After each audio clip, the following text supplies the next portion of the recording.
अच्छा हुआ कि तुम आ गए। यह शब्द जैसे ही हवा में तैरकर अनु के कानों तक पहुंचे, उसका दिल एक पल के लिए ठहर सा गया। उसे अंदाजा भी नहीं था कि वह जिस पल का सामना करने जा रही है, वह केवल एक सामान्य ऑफिस इवेंट नहीं, बल्कि उसकी पूरी जिंदगी को बदल देने वाला मोड़ होगा। सामने आर्यवर्धन खड़ा था, पहले से कहीं ज्यादा संयमित, लेकिन उसकी आंखों में एक अजीब सी चमक थी, जैसे वह कुछ ऐसा करने वाला हो जिसे वह खुद भी लंबे समय से रोक रहा था। इसी बहाने तुम मेरी वेलकम पार्टी भी अटेंड कर लो, उसने हल्की मुस्कान के साथ कहा, मगर उस मुस्कान के पीछे छुपी बेचैनी सिर्फ वही समझ सकता था। Welcome party?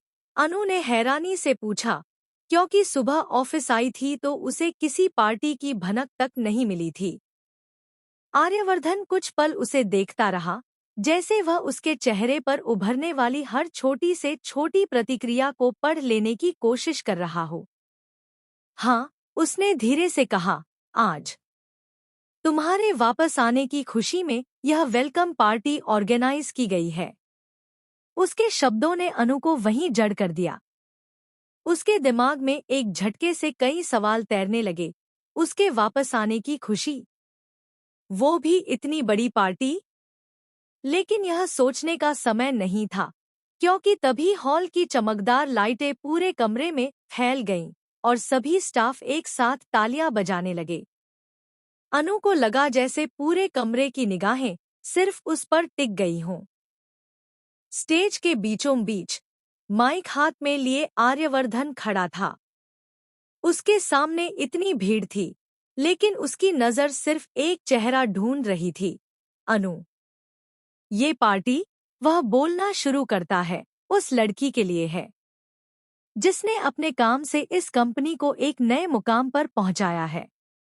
जिसने न सिर्फ अपने काम से, बल्कि अपनी सच्चाई और मेहनत से मुझे और इस पूरी कंपनी को इम्प्रेस किया है। इस एक लाइन ने कमरे के वातावरण को पूरी तरह बदल दिया। हर कोई फुसफुसाने लगा कि आखिर वह किसकी बात कर रहा है। मीरा की आंखें पहले ही पल से संदेह से सिकुड़ चुकी थीं। उसके चेहरे पर वह पुरानी जलन और क्रोध साफ दिखाई दे रहा था। उसके मन में जैसे तूफान उठ रहा था। उसे पता था कि आर्यवर्धन ऐसी तारीफें सामान्यत सिर्फ किसी बहुत स्पेशल व्यक्ति के लिए करता है, और यह विचार ही उसे भीतर तक जला रहा था। आर्यवर्धन की आवाज फिर गूंजी, धीमी लेकिन बेहद दृढ़। Now it's